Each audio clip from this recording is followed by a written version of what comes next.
औज़ु बिल्लाहि मिनश्शैतानिर्रजीम। बिस्मिल्लाहिर्रहमानिर्रहीम। अल्हम्दुलिल्लाहिल्लज़ी कान मौजूदन क़ब्ल हुदूसिल अशियाइ व यब्क़ा बअद फ़नाइल अशियाइ तफ़र्रदा बिल अव्वलिय्यति वल क़िदम व वसमा कुल्ल शैइन मअदौ बिल फ़नाइ वल अदम कमा क़ाल अज़्ज़ शानुहु कुल्लु शैइन हालिकुन इल्ला वजहु व कुल्लु नफ्सिन ज़ाइक़तुल मौत व क़ाल कुल्लु मन अलैहा फ़ानिन व यब्क़ा वजहु रब्बिका ज़ुल जलालि वल इकराम। सुब्हान मन ला यख़्फ़ा अलैहि इख़्तिलाफ़ुन निय्यात व ला याज़ुबु अन्हु मअसिल इबाद फ़िल ख़लवात। सुब्हानल्लाहिल्लज़ी मिन्हु ख़िल्क़तुल इबाद व इलैहिल मआद। फ़मन यअमल मिस्क़ाल ज़र्रतिन ख़ैरन यरह व मन यअमल मिस्क़ाल ज़र्रतिन शर्रन यरह। नशहदु अल्ला इलाहा इल्ला हुवल मलिकुल्लज़ी ला युनाज़अु फ़ी मुल्किहि व ला युज़ाद्दु फ़ी हुक्मिहि युअज़्ज़िबु मन यशाअु बिमा यशाअु कैफ़ यशाअु व यरहमु मन यशाअु बिमा यशाअु कैफ़ यशाअु।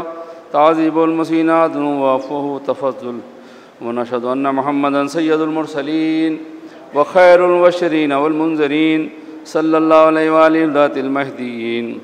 मन रकिब सफ़ीनतहुम नजा व अतदा मन तख़ल्लफ़ अन्हा ज़ल्ला फ़ग़रक़ व हवा। बिस्मिल्लाहिर्रहमानिर्रहीम। अल्लाहुम्मा कुल्लि वलिय्यिकल हुज्जत इब्निल हसन सलवातुका अलैहि व अला आबाइहि फ़ी हाज़िहि स्साअति व फ़ी कुल्लि साअ वलिय्यन व हाफ़िज़ा व क़ाइदन व नासिरा व दलीलन व ऐना हत्ता तुस्किनहु अर्ज़क तौआ व तुमत्तिअहु फ़ीहा तवीला।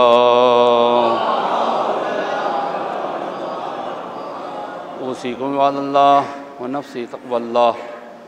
औज़ु बिल्लाहि मिनश्शैतानिर्रजीम। बिस्मिल्लाहिर रहमानिर रहीम। इन्नी तारिकुन फ़ीकुम मुस्तक़लैन किताबल्लाहि व तरती अहल बैती मा इन तमस्सकतुम बिहिमा लन तज़िल्लु बादी व लन यफ़्तरिक़ा हत्ता यरदा अलैयल हौज़। बंदगान खुदा, आज 9 ज़िलहिज्जा है, यौम अरफ़ा है। आज का दिन तारीख़ इस्लाम का बहुत अहम दिन है। जुमा भी है, इसलिए इस दिन की अहमियत और बढ़ जाती है। और ख़ुतबा जुमा में उस खुतबे को याद किया जाना चाहिए जो आज के दिन हुज्जतुल विदा में हमारे नबी हज़रत मोहम्मद मुस्तफ़ा सल्लल्लाहु अलैहि वसल्लम ने मैदान अराफ़ात में खुतबा इरशाद फरमाया था, जो खुतबतुल विदा के नाम से मशहूर है।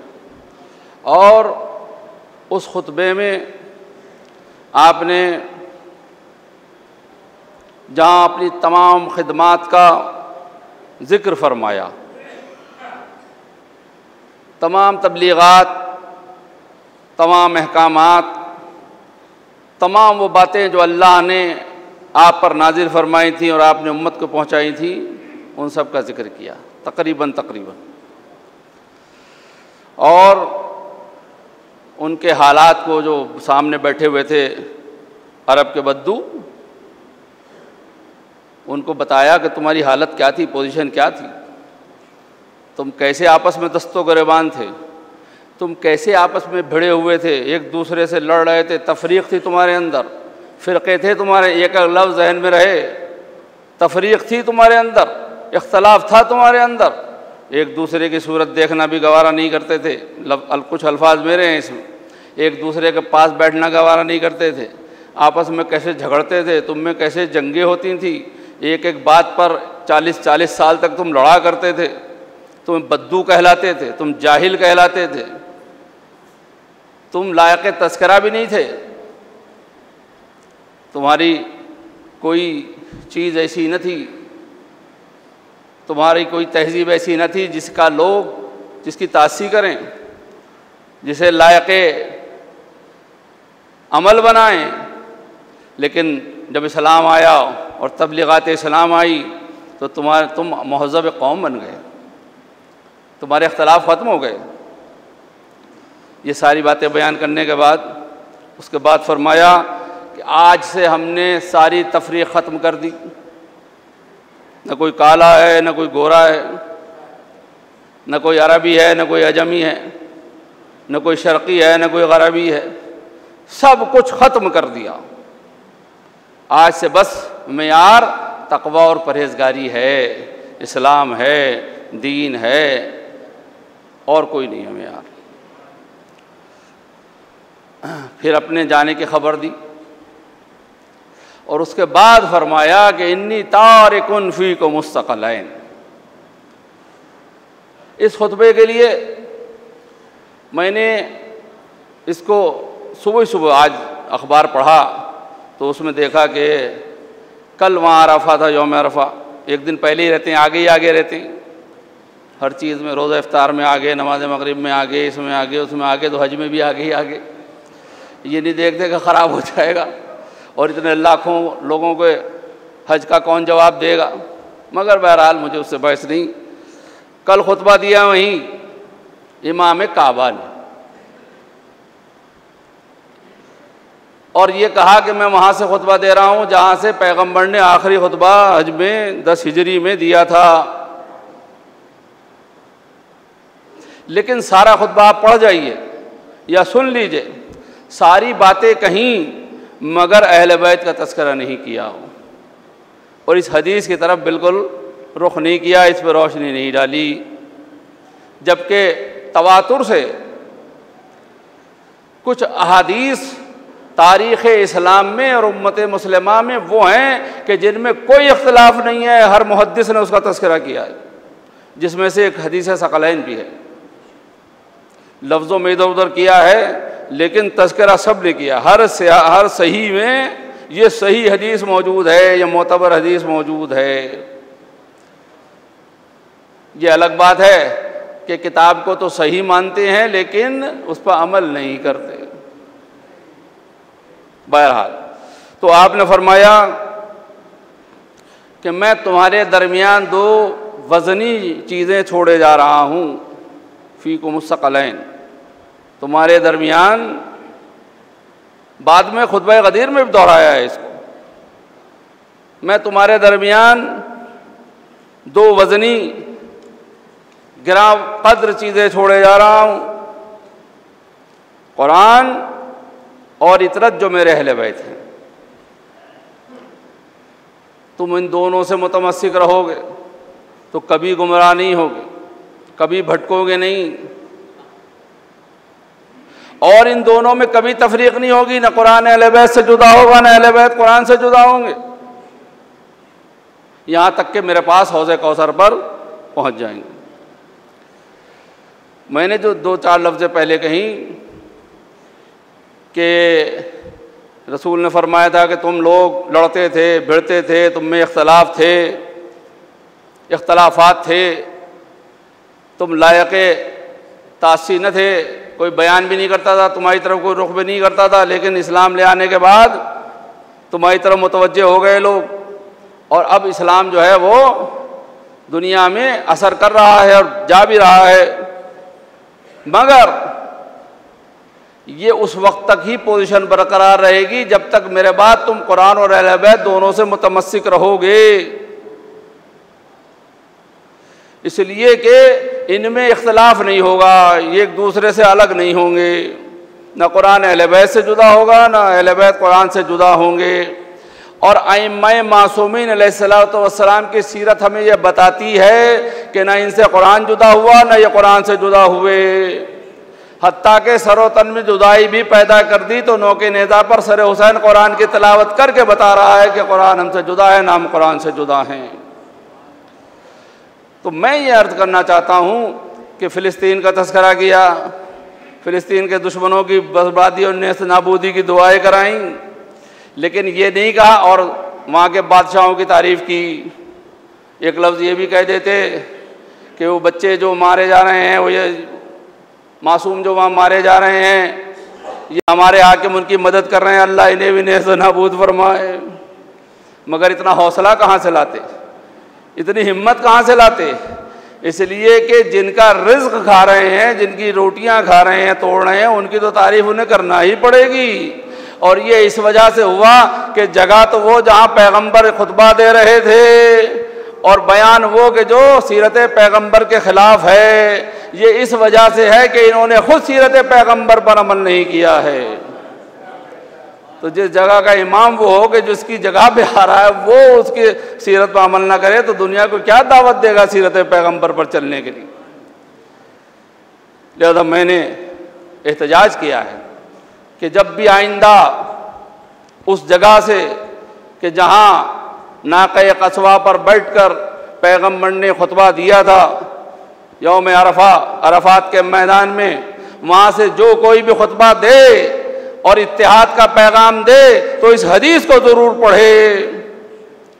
इसके अलावा कोई और सूरत नहीं है मुसलमानों में इत्तेफाक और इत्तेहाद की कि कुरान और अहले बैत की तरफ सारे मुसलमान पलट जाएं तो ये सारे मामला ख़त्म हो जाएंगे, जो बेइज्जती हो रही है सब ख़त्म हो जाएगी। इसलिए कि अहले बैत हक़ का पैगाम देने वाले हैं, कुरान हक़ का पैगाम देने वाला है और हक़ का साथ देने वाला है। लिहाजा जो कुरान का साथ होता है, जो कुरान के साथ होता है या कुरान जिसके साथ होता है वो कभी हारता नहीं है, हमेशा फतह याब होता है। तो ये अहले बैत अलैहिमुस्सलातु वस्सलाम क्यों? इसलिए कि अहले बैत के लिए वसीयत फरमा के गए हैं, हुक्म दे के गए हैं। लिहाजा अल्लाह का शुक्र है कि हम कुरान और अहले बैत दोनों का दामन थामे हुए हैं। अल्लाह हमें मज़ीद तौफ़ीक़ दे कि हम और मजबूती से कुरान और अहले बैत के दामन से मुतमस्सिक रहें। और चूँकि ये हौज़ कौसर पर पैगंबर के पास पहुँच जाएंगे, लिहाजा साथ साथ हम भी हौज़ कौसर पर पैगंबर की खिदमत में पहुँच जाएंगे। एक और बात है यहाँ के ऊपर, बेशक हज एक अहम इबादत है, एक अहम फरीज़ा है। जैसा कि पिछले जुमे मैंने अर्ज़ किया था कि एक मरतबा हर मुसलमान पर वाजिब है मुस्तती होने के बाद कि वो जाए और हज करे और बैतुल्लाह की ज़ियारत करे और तमाम अरकान को पूरा करे। और हज का पैगाम यही है कि मुसलमान मुत्तहिद हों। हज के सारे फ़ायदों में से एक फ़ायदा ये भी है कि हाजी का अक़ीदा दुरुस्त हो जाता है। जिस हाजी का अक़ीदा दुरुस्त हो के वहाँ से आए, समझिए उसने हज किया है और वो हाजी है। और जिसका अक़ीदा और बिगड़ जाए तो उसे समझिए वो हाजी नहीं है बल्कि पाजी है। सुनते ना हाजी पाजी के लोग, तो वो पाजी है। कोई ना कोई मतलब इसका ज़रूर होगा, इसलिए नहीं रखा गया। तो ज़रूरी है कि हम कुरान और अहले बैत से मुतमस्सिक हों और जैसे पैगंबर ने हज फरमाया वैसे ही हज करें। पूरे अरकान वही है हमारे यहाँ जिस तरह पैगंबर ने हज फरमाया था। अल्लाह हम सबको तौफ़ीक़ दे कि हम आइंदा बरस जो हज नहीं कर सके हैं, अल्लाह उन्हें मुस्तती कर दे और आसानियाँ फराहम कर दे कि वो हज की सआदत से बहरामंद हो, हज की सआदत उन्हें नसीब हो और वो वहाँ से जाएं और हाजी बन के वापस आएँ। बंदगान खुदा, कल यौम क़ुरबान है, ईद उल अज़हा है, ईद क़ुरबान जिसे कहा जाता है, बकरा ईद जिसे कहते हैं। ये ईद है और इबादत का दिन है। क़ुरबानी भी इबादत है। एक बात कहना चाहता हूँ, जब जनाब इस्माइल को मैदान मिना में जनाब इब्राहिम लेकर पहुँच गए और जनाब इस्माइल को उस वक्त में कि जब अब छुरी निकल चुकी है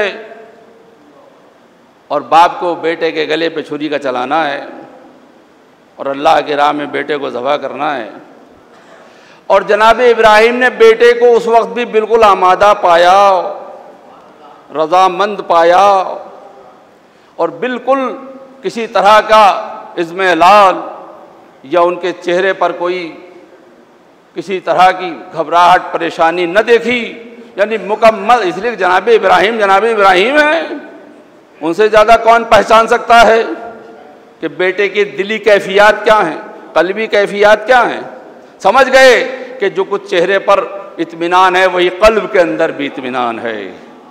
इसलिए कि कुरान में क्या अल्लाह कहता है, फ़बश्शरनाहु बिग़ुलामिन हलीम, हमने उन्हें एक हलीम बेटे की बशारत दी।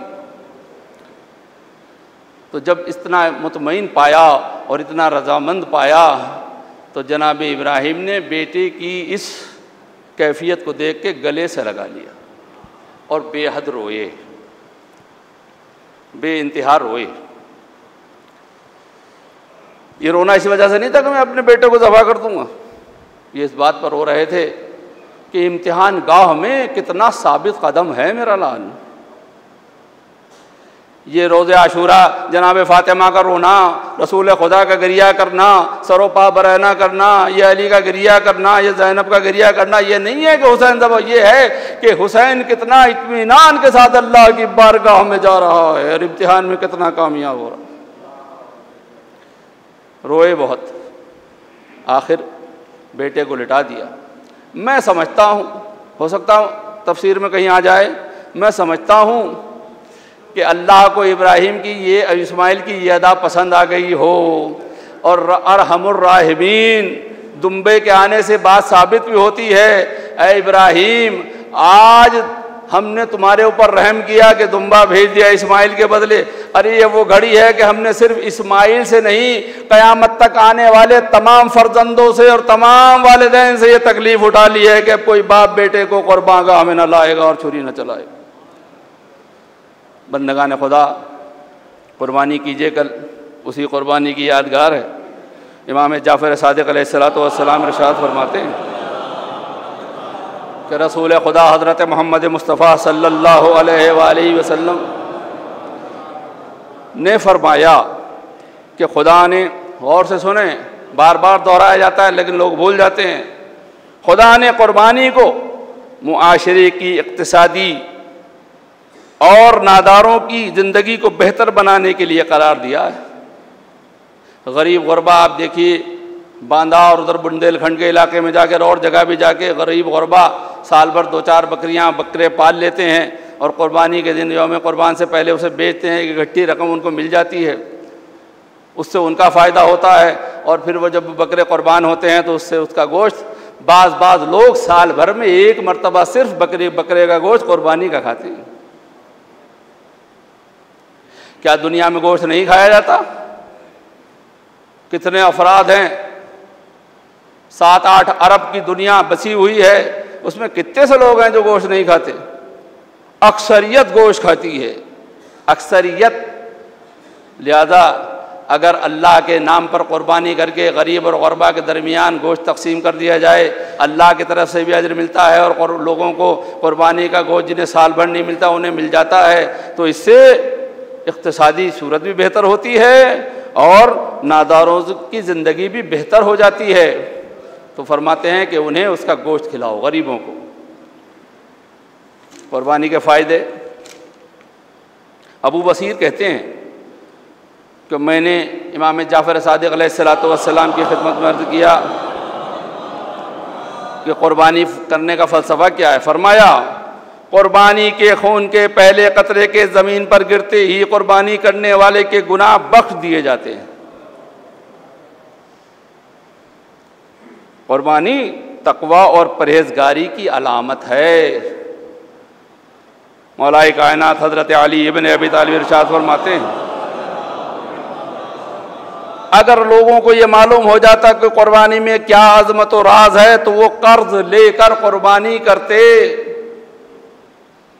फिर नबी करीम हज़रत मोहम्मद मुस्तफ़ा सल्लल्लाहु अलैहि वसल्लम इरशाद फरमाते हैं, अपनी कुर्बानी के जानवरों को फ़रबे बनाओ कि ये पुल सिरात से गुज़रने के लिए तुम्हारी सवारियां हैं। कमज़ोर और दुबला बकरा जो ख़रीदते हैं, कुर्बानी भी कर रहे हैं और उसमें कंजूसी कर रहे हैं, नहीं, फ़रबे, ताकतवर, तवाना, हष्ट पुष्ट, चौचाल किस्म का बकरा ख़रीदिए ताकि जल्दी से पुल सिरात से आपको गुजार दे।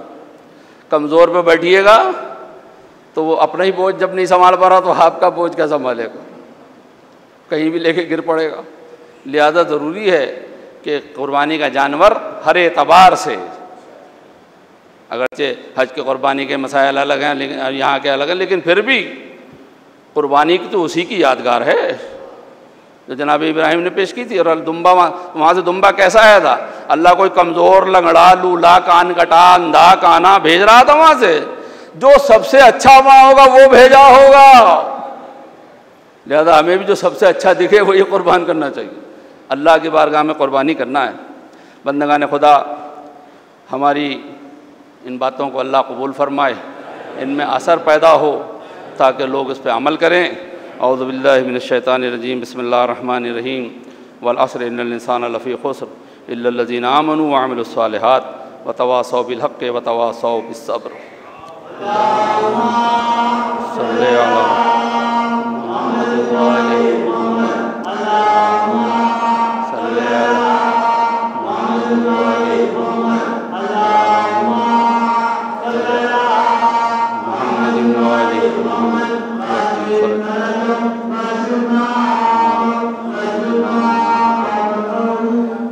औज़ु बिल्लाहि मिनश शैतानिर रजीम, बिस्मिल्लाहिर रहमानिर रहीम। अल्हम्दुलिल्लाहिल्लज़ी ला इलाहा इल्ला हुवल हलीमुल करीम गाफ़िरुज़ ज़ंबि व क़ाबिलुत तौब व हुवल गफ़ूरुर रहीम। सुब्हान मन सबक़त रहमतहु ग़ज़बहु व बसतल यदैनि बिर्रहमा। सुब्हान मन लम युकल्लिफ़ नफ़्सन इल्ला दूना वुसअहा व अफ़ा अनिस सय्यिआति व लम युजाज़ि बिहा। सुब्हान मन ला यज़दादु अला मासिल इबादिही इल्ला करमन व जूदा व अला कसरति ज़ुनूबि इल्ला अफ़वन व सफ़ा। नशहदु अल्ला इलाहा इल्ला हुवा लतूफ़ु लिल इबादि बिजूदिही व लव्वाज़ु लिल मुज़निबीन बिहिल्मिही व नशहदु अन्न मुहम्मदन नबिय्युहु व हबीबा सय्यदुल मुरसलीन व शफ़ीउल मुज़निबीन बाअसहु रहमतल लिल आलमीन सल्लल्लाहु अलैहि व आलिहि दाइना इला सबीलिल्लाहि बिल हिकमति वल मौइज़तिल हसना क़ादतिल उमम व औलियाइन निअम व मादिनिर रहमा। ऊसीकुम इबादल्लाहि बित्तौबा। औज़ु बिल्लाहि मिनश शैतानिर रजीम, बिस्मिल्लाहिर रहमानिर रहीम। क़ुल या इबादियल्लज़ीना असरफ़ू अला अनफ़ुसिहिम ला तक़नतू मिन रहमतिल्लाह इन्नल्लाह यग़फ़िरुज़्ज़ुनूब जमीआ इन्नहु हुवल गफ़ूरुर रहीम। बंदगान खुदा, आज यौम अरफ़ा है और मैं नसीहत करता हूँ कि आज के दिन गुनाहगार अपनी ख़ताओं को बख्शवा लें अल्लाह की बारगाह। आमाल पिछले जुमे में बयान कर ही दिए थे। आज असर के बाद आप आमाल करें, जहाँ जहाँ भी हों। नमाज़ पढ़ें, दुआ अरफ़ा पढ़ें, ज़ियारत इमाम हुसैन अलैहिस्सलातु वस्सलाम जो यौम अरफ़ा की ख़ास दुआ ज़ियारत है उसको बजा लाएँ। सहीफ़ा कामिला की 47वें नंबर की दुआ पढ़ें, उसका भी आज पढ़ने का हुक्म है, जिसमें अल्लाह की तमाम खल्लाक़ियत और क़ुदरत का बयान किया गया है और इस कायनात के बनाने का और उसका तज़किरा है उसके अंदर। उसको भी आप पढ़ें। यौम अरफ़ा जो मैदान अरफ़ात में होते हैं, मैदान अरफ़ात मकाम क़बूलियत तौबा भी है। जनाब हव्वा और जनाब आदम की तौबा वहीं कबूल हुई मैदान अरफ़ात में। वो पहाड़ी आज भी मौजूद है जहाँ सब जाते हैं, बाद में जाते हैं, पहले तो जाने का मौका ही नहीं मिलता इसलिए कि भीड़ बहुत होती, लेकिन वो बहरहाल मौजूद है और वहाँ लोग जाते हैं। जो नहीं जा पाते यौम अरफ़ा अपनी अपनी जगहों के ऊपर आमाल बजा लाएँ तो अल्लाह उन्हें सवाब भी देता है और दुआओं को कबूल भी करता है। अल्लाह आज जो कुछ भी हम आमाल करें उसे कबूल फरमा और जो कुछ दुआएं तेरी बारगाह में हम मांगे उन्हें भी कबूल फरमा और आज के दिन के बाद हमारे हालात को और बेहतर कर दे ताकि हम इस दुनिया के अंदर इज़्ज़त, एहतराम और बुज़ुर्गी के साथ ज़िंदगी गुजार सकें। मैं आपकी खिदमत में कुछ बातें, अगरचे मेरी आवाज़ में कम वज़न है और दूर तक ज़्यादा नहीं जाती, लेकिन आप हजरात अगर चाहें तो बात दूर तक जा सकती। एक अपील करना चाहता हूँ अभी 2-1 दिन के हालात और वाक़यात की बिना पर। कौम के अंदर बहुत सी चीज़ें ऐसी हैं कि जो नहीं होनी चाहिए, लेकिन कुछ चीज़ें ऐसी हैं कि जिनके ख़िलाफ़ बोलने से पहले सोचना चाहिए। अगर कोई बनामे मज़हब कोई रस्म हमारे यहाँ राइज है और उसकी इस्लाह कोई करना चाहता है तो वो पहले उलमा के दरमियान मशवरा करे। जनाब की मौजूदगी में और जनाब से अपील कर रहा हूँ कि ऐसे लोगों को फ़ोन करें और उनसे कहें कि समाज के अंदर जो मज़हब के नाम पर रसूमात राइज हैं उनमें अगर इस्लाह की ज़रूरत है तो पहले ख़ास तौर से लखनऊ से अगर कोई तहरीक शुरू करना चाहता है तो जनाब से ज़रूर मशवरा करें और एक उलमा की जमात से। ऐसी बात नहीं है कि यहाँ पढ़े लिखे लोग नहीं हैं, नहीं हैं। अब नतीजा क्या होता है कि कोई कहीं से शोशा छोड़ देता है और दूसरा फ़ौरन उसके जवाब में कह देता है और कौम के अंदर खलफिचार पैदा हो जाता। अभी इमाम जामिन के हवाले से बात कल परसों शुरू हो गई फिर, और फिर उसके बाद फिर माफ़ी तलाफी, फिर कौम के अंदर तो एक बहस शुरू हो गई। नहीं, ये बात सही नहीं है, इस्लाह तो नहीं होती, खलफिशार पैदा हो जाता। बहुत सी बातें ऐसी इस माशरे में आई और वो बजाय इसके कि उससे फ़ायदा पहुंचता कौम को और नुकसान और हो गया। फ़िरक़े बन जाते हैं, अलग अलग पार्टियां बन जाती हैं, अलग अलग लोग बहस करने लगते हैं, कोई मुस्बत दलील देता है, कोई मनफी दलील देता है, कोई इधर से कहता है, कोई उधर से कहता है और बात रह जाती है। लिहाजा आइंदा से कौम के अंदर अगर कोई इस्लाह करना चाहे किसी भी रस्म के बारे में जो मजहबी एतबार नाम लेकर हमारे यहाँ राइज हैं, तो जब तक वो ये ना बताए कि मैंने फ़लाँ फ़लाँ आलिम से मशवरा कर लिया है तब ये बात कर रहा हूँ, तब तक वो कौम में कोई शोशा ना छोड़े। अगर मेरी बात गलत हो तो आप चुप बैठे रहिए और सही हो तो सलावत का एक नारा बुलंद कर दीजिए।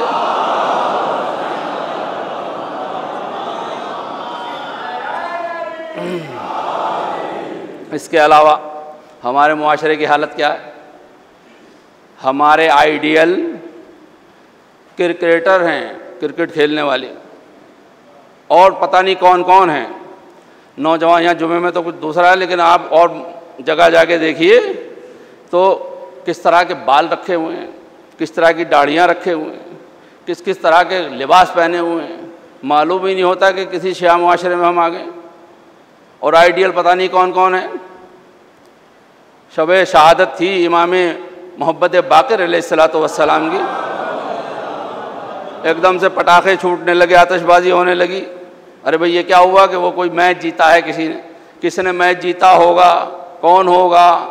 अरे भाई अगर आपको उसमें दिलचस्पी है तो वैसे ही बन के पैसा कमाइए जैसे वो क्रिकेट खेल रहे हैं।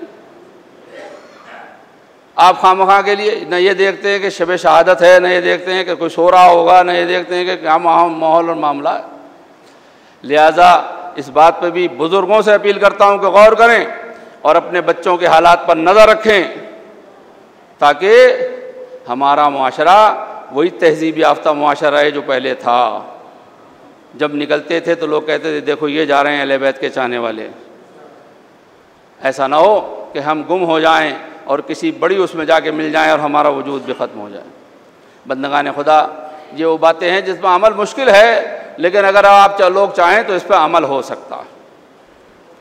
उलमा को आइडियल बनाइए, मुजाहिदीन को आइडियल बनाइए, अल्लाह के रास्ते पे चलने वालों को आइडियल बनाइए। क्या ऐसे लोग नहीं हैं? ऐसे लोग भी हैं, उनके तो नाम तक भी नहीं जानते, और जिनसे कुछ नहीं मिलने वाला सिवाय अपना टाइम ख़राब करने का गुनाह के, उनको आइडियल बनाए हुए हैं। इधर कल एक नौजवान बच्चे का जनाजा लेके तालकटोरा पहुँचे, अल्लाह उसके बाप और माँ को सब्र दे। तो वहाँ देखा कि शायर अहले बैत का जनाजा गुस्ल हो रहा था, तो उनका जनाजा मुनीर साहब का, उससे पहले तजस्सुस एजाजी साहब का इंतकाल हुआ। अमवात कसरत से हो रही और जो जा रहा है उसकी जगह फिर वापस भरने वाली नहीं है। अल्लाह इन सब पर रहमत नाजिल फरमाए। और हम देखें कि हमारे बुज़ुर्ग किस हालत में हैं, उनके इलाज और मुआवजा और दूसरी चीज़ें, इसलिए कि इलाज बड़ा महंगा हो गया है। बड़े बड़े अस्पतालों में फ़ौरन लोग ये ज़िंदगी बच जाए ले जाते हैं और वहाँ दसियों लाख के हिसाबात बना के दे देते हैं। जान की जान गई और घर का घर बर्बाद हो गया। सूरत हाल ये है। अस्पताल और खुल जाने चाहिए अच्छे, जिसमें कम से कम मोमिनीन का वो दवाएं जो वाजिब कीमत पर आती हैं उस वाजिब कीमत ही में उनकी दवाएं दी जाएं, ताकि उनके पैसे, इलाज तो सब जगह एक जैसा होता है, मैं आपको बता रहा हूँ, वेंटिलेटर सब जगह एक जैसा ही है, दवाएं फार्मूले सब एक जगह ऐसे ही हैं, बस जगह की कर्रो फर्ज ज़्यादा है तो पैसे बढ़ जाते। लिहाजा हमें चाहिए कि हम उस पर ध्यान दें। और आज 9 ज़िलहिज्जा है तो शहादत जनाब मुस्लिम का दिन भी है, जनाब मुस्लिम वहानी। अगर उनको याद न किया जाएगा तो नाइंसाफ़ी होगी। करबला का पहला शहीद मुस्लिम नबी, आलम गुरबत में शहादत हुई। दर तवा पे बैठ गए, रोज़ा था 8 ज़िलहिज्जा, जैसे मैंने बयान किया था। पानी मांगा, उसने एक जाम आप ला के दे दिया, पी लिया, मगर फिर बैठे हैं। उसने पूछा, ये जुमला ही रोने के लिए काफ़ी है मजालिस में, पूछा कि भाई पानी क्या और ला के दूँ, अभी प्यास नहीं बुझ गई? प्यास तो बुझ गई है। कहा फिर जाते क्यों नहीं? तो उस वक्त उठा नहीं गया जनाब मुस्लिम से, और एक जुमला कहा, वो कहाँ जाए जिसका कोई घर ना हो। मोमिना थी, समझ गई। कहा आप कौन हैं? कहा मैं मुस्लिम इब्न अकील हूँ। और गिरफ्तार करके ले जाए गए, वसीयतें की, और उसके बाद किसी वसीयत पे अमल ना हुआ और आपको शहीद कर दिया गया। बाला खाने पर ले जाकर सर इब्न ज़ियाद के पास लाया गया और लाश कूफे के दारुल इमारा से ज़मीन पर फेंक दी गई। इमाम अलैहिस्सलाम ने जब एक मुसाफिर से पूछा कि कूफे के हालात बताओ, तो उसने कहा अलग चलिए तो बताऊं? कहा नहीं, मेरे अहले बैत में सब मेरे मोतबर हैं, बता क्या कहना चाहता है? कि मौला बस ये समझिए कि मैं जब कूफे से चला था तो मुस्लिम इब्न अकील की लाश थी और उसके पैरों में रस्सी पड़ी हुई थी और कूफे के बच्चे गलियों में लाश को खींच रहे। सलाम हो हमारा उस गरीब पर, सलाम हो हमारा उस मुसाफिर पर, सलाम हो हमारे उसकी शहादत पर, और सलाम हो हमारा अहले बैत पर कि जिन्होंने इस्लाम को बचाने के लिए अपनी जान का नजराना पेश कर दिया और इस्लाम को बचा लिया। औज़ु बिल्लाहि मिनश शैतानिर रजीम, बिस्मिल्लाहिर रहमानिर रहीम। इन्नल्लाह व मलाइकतहु युसल्लूना अलन नबी या अय्युहल्लज़ीना आमनू सल्लु अलैहि व सल्लिमू तस्लीमा। अल्लाहुम्मा सल्लि अला सय्यिदिल मुरसलीन व शफ़ीइल मुज़निबीन नबीना मुहम्मदिन सल्लल्लाहु अलैहि व आलिहि। अल्लाहुम्मा सल्लि अला मुहम्मदिन व आलि मुहम्मद व अला इमामिल मुस्लिमीन व क़ाइदिल गुर्रिल मुहज्जलिन अमीरुल मोमिनीन अली इब्न अबी तालिब सल्लल्लाहु अलैहि व अला सय्यदत निसाइल आलमीन व वज़त ख़ातिमिन नबिय्यीन सय्यदना फ़ातिमा बिन्त रसूलिल्लाह सल्लल्लाहु अलैहा व अलल हसनिल मुज्तबा अल्लाहुम्मा सल्लि अला वल हुसैन शहीद बकरबला व अली इब्न हुसैन व मोहम्मद इब्न अली व जाफ़र इब्न मोहम्मद व मूसा इब्न जाफ़र व अली इब्न मूसा व मोहम्मद इब्न अली व अली इब्न मोहम्मद वल हसन इब्न अली अलैहिस्सलातु वस्सलाम। अल्लाहुम्मा सल्लि अला मौलाना साहिबिज़ ज़मान, अल्लाहुम्मा सल्लि अला मुहम्मद माई आसार बिदअत व तुग़यान आदिम अबनियत शिरक व निफ़ाक़ हासिद फ़ुरूइल बग़ी व शिक़ाक़ सलवातुल्लाहि व सलामु अलैहि। औज़ु बिल्लाहि मिनश शैतानिर रजीम, बिस्मिल्लाहिर रहमानिर रहीम। इन्नल्लाह यामुरु बिल अदलि वल इहसान व ईताइ ज़िल क़ुरबा व यनहा अनिल फ़हशाइ वल मुनकरि वल बग़ी याइज़ुकुम लअल्लकुम तज़क्करून। व आख़िरु दाअवाना